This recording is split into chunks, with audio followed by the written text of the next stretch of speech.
Hi everyone, it's Gregory Scott here. I am going to do another one of these famous horoscopes, which I'm really enjoying doing at the moment. And today I'm going to do Simon Cowell, who's the X Factor judge. And I'm going to have a look at his natal chart, and I'm going to have a look at his progress chart and his transits. And I'm particularly going to look at the 14th of February 2014, Valentine's Day, because that's when he actually, his son Eric was born. So it's quite interesting to have a look at what the chart actually looks like and how that's reflected in the astrology. So let me have a look at this natal chart. Okay, so he's a Libra, sun sign Libra, and it's in his house of career. And the sun, I always look at that because it's really central to what happens to a person on this planet. The sun is really how you project yourself in terms of your ego, so really what you make happen on planet Earth. It's right next to his midheaven, which is interesting because it has a connection to his working side of life. And it's in his 10th house of career, so it means that his ego is really going to be gratified and fulfilled by creating beauty, by creating harmony, that's the Libra, in his area of work, and it's really highly activated in terms of his chart. So what's going to be most important to him is to have career success and to create something beautiful in his working life or through his working life. And that's interesting. You know, you could argue that shows like the X Factor and things like that have really improved the music industry. You could also argue that it's ruined the music industry because it's very much a packaged product. But what I think is interesting is the actual nature of the work itself. This isn't a guy who's working at becoming, you know, the top factory owner in the world or the top, I don't know, car engineer.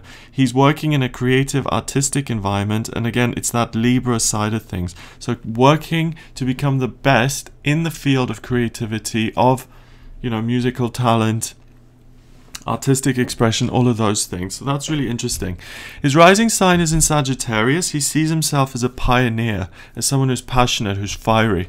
And if you watch that show, that really comes across because he obviously knows what he's talking about, he knows what he's doing, and he's always looking at the bigger picture. And Sagittarius is great at looking at the bigger picture. Sagittarius doesn't like to get too stuck on the details and doesn't need to resolve details. It just looks at the bigger thing and glosses over those things that don't quite fit. The moon is right next to that ascendant as well. It's at 21 degrees in the first house. He feels very comfortable at directing, at setting the tone for situations, themes, teams of people, the direction they're going in. You know, so if you have a leader, the leader determines where you're going, how you're going there, and what you're going to be doing on the way. So he feels very comfortable doing that, and he feels very comfortable in the role of leader. And it's interesting because Simon Cowell really created this whole reality TV talent show contest thing. He really revived that genre and really created something new with it. I don't think in the 60s or 70s or 80s there was anything like this, and like anywhere near the scale. I think it was much more, you know, the Sunday afternoon kind of show where a couple of kids with talent came on and sang, but it was never this kind of joint mission that American Idol and X Factor and all of these shows kind of have. So I've looked at the midheaven. I've looked at, which is in Libra with the sun, which creates that real harmony in terms of work. But what I want to look at is something really interesting. You can notice that most of the planets and the heavenly bodies and the luminaries and all of that, it's on the top half of the chart, and there's a couple in the bottom half. And the top half really has to do with public life. It has to do with connecting with other people and really transcending other people's held beliefs. So this is someone who's going to not only engage with other people, but to overcome the status quo and overcome the norm and really pioneer a new way of doing things. There's not a lot going on here in the southeast side of the chart, which has to do with balancing the self with other people on a personal level. I don't think that's something he's particularly interested in. He's much more interested in influencing masses of people rather than connecting on a one-to-one basis. There's also not a lot of room for self-exploration.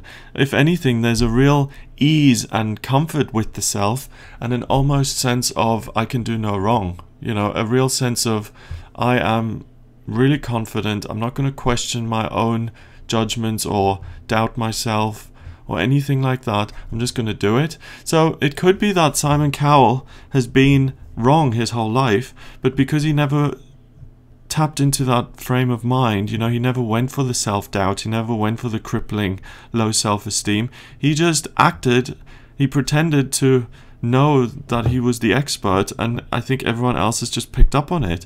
I'm not saying he pretended so much as he never questions he never questions that he could be wrong, or he never questioned the fact that what he was doing may be harmful or anything like that. So I don't see a whole load of soul searching and pondering, you know, the bigger questions and things like, am I good enough, and all of this stuff. It was just like, I am who I am, I'm right, I'm going to do what I want, and that's it. So that's interesting for everyone really watching this who has a plan, who wants to get their point across, who has a message, and who kind of constantly has to deal with, well, you know, am I good enough to do this? What if people laugh at me? What if I fail? All of that stuff. Looking at charts like that, like this, is inspirational, because it's like these people achieve so much not because they're more gifted than anyone else, but just because they don't spend time chipping away at their own ego. He just doesn't face inward, he just faces outward, which it's great to know that, you know. And that's why astrology is so wonderful, because it gives a real insight into the psychology of people. Okay. What's really interesting here is what's going on in the second house. You've got that planet that looks like a green key almost. That's Chiron, and it's opposite Uranus in the 8th house. And they're 4 degrees apart from that opposition. So that opposition underpins everything else. So you've got that big red line across the chart, and then everything happens to the left of that. And this is really the foundation of everything else that happens. The Chiron in the second house is really representative of, you know, personal security, finances, belongings, money, all of that stuff. And Chiron is the wounded healer. So there's a real sense of, I need to have ownership, I need to have possessions, I need to have money, wealth, earnings, you know, self-worth, all of that stuff to feel okay. So there's a huge sense of insecurity in terms of having enough and needing to have to be okay. So this is a burning desire, this is a real need. And that opposes Uranus in the 8th house. And Uranus is really the rebel. Uranus is that planet that represents the unexpected. It's the lightning flashes that you never saw coming. It's the miracles. And it's in the 8th house of crisis, change, transformation, the unconscious, you know, legacies, the really big themes that have to do with, you know, life, death, money. What do I leave behind? What do I give to the world?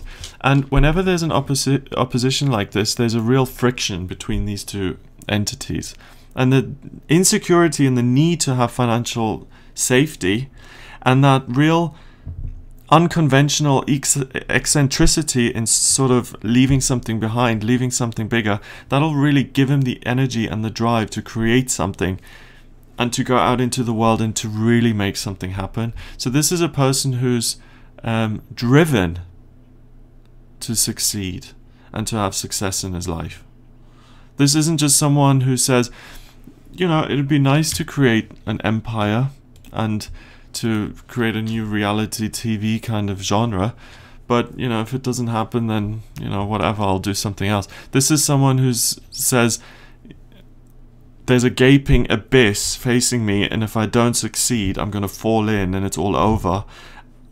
And the stakes are much higher, obviously, you know, with that sort of way of looking at things. So I think that's really interesting, because it gives a real insight into what it takes to kind of achieve what he's achieved. It's not just a good work ethic, but it's like being between a place of I either succeed and I achieve something, or I drop into this abyss and I'm forgotten, you know, and those aren't easy kind of things to look at.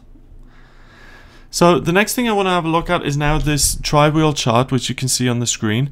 And the tri-wheel chart is great because the inner wheel is the natal chart that I just looked at.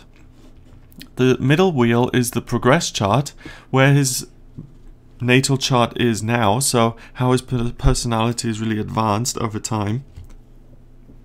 And then the third wheel is the transits.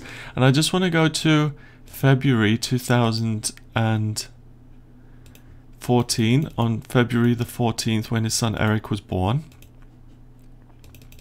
And there's a couple of things that really indicate this. Okay, so the first thing is, if you look at the eastern side of the chart, you've got Jupiter in the 7th house. And Jupiter is in Cancer. And Jupiter is interesting because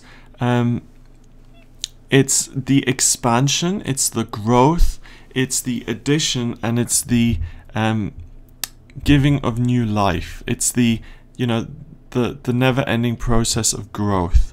It's in the house of, it's in the star sign of Cancer, and Cancer has to do with family, and it has to do with the home and loyalty and all of those things. So already, if you look at expansion and growth in terms of the family, it makes sense because obviously a new child grows and then it comes into the world and it exists. But not only that, it's in the 7th house, and the 7th house is the house of relationship. So this really indicates that there's a growth,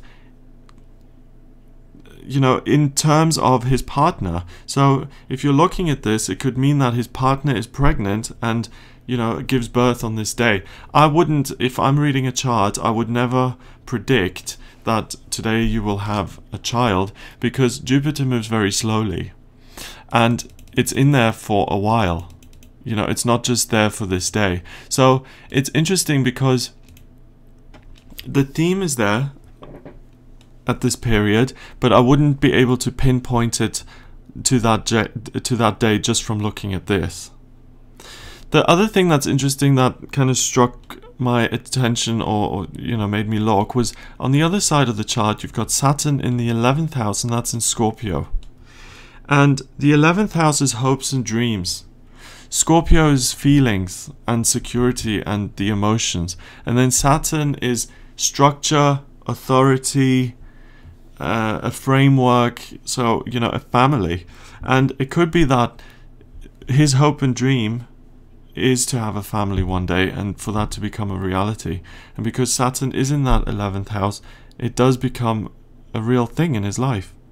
And then finally, to have a look at this kind of issue of children, is the 2nd house, because the 2nd house has to do with personal security, and often it has to do with finances, but it also has to do with security not only in the material sense but also in the psychological sense. So security of a family, of a loving environment. In his birth chart he's got that Chiron there, and I mentioned that insecurity, that real sense of lacking about finances and security and stability. So I don't really know much about Simon Cowell's background, but it could be that he comes from a family that wasn't stable and secure. It could have been that he didn't have a father figure in his own life, and that's something that he wanted to create for himself in his own life. The transiting Sun, Mercury and Neptune are in that house on this day.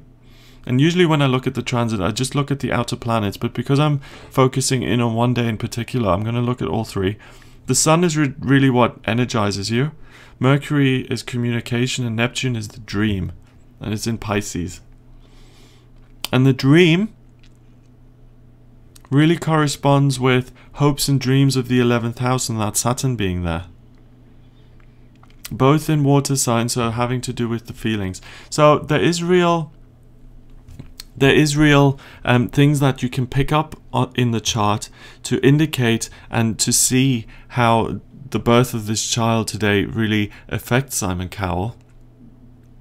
But really, if I was looking at a chart and someone asked me when is my child going to be born, I wouldn't be able to narrow it down to one day in particular. I'd be able to look a couple of days before, a couple of days after, and probably narrow it down to a week or so, just looking at the astrology, because the planets do move quite slowly, especially the outer ones.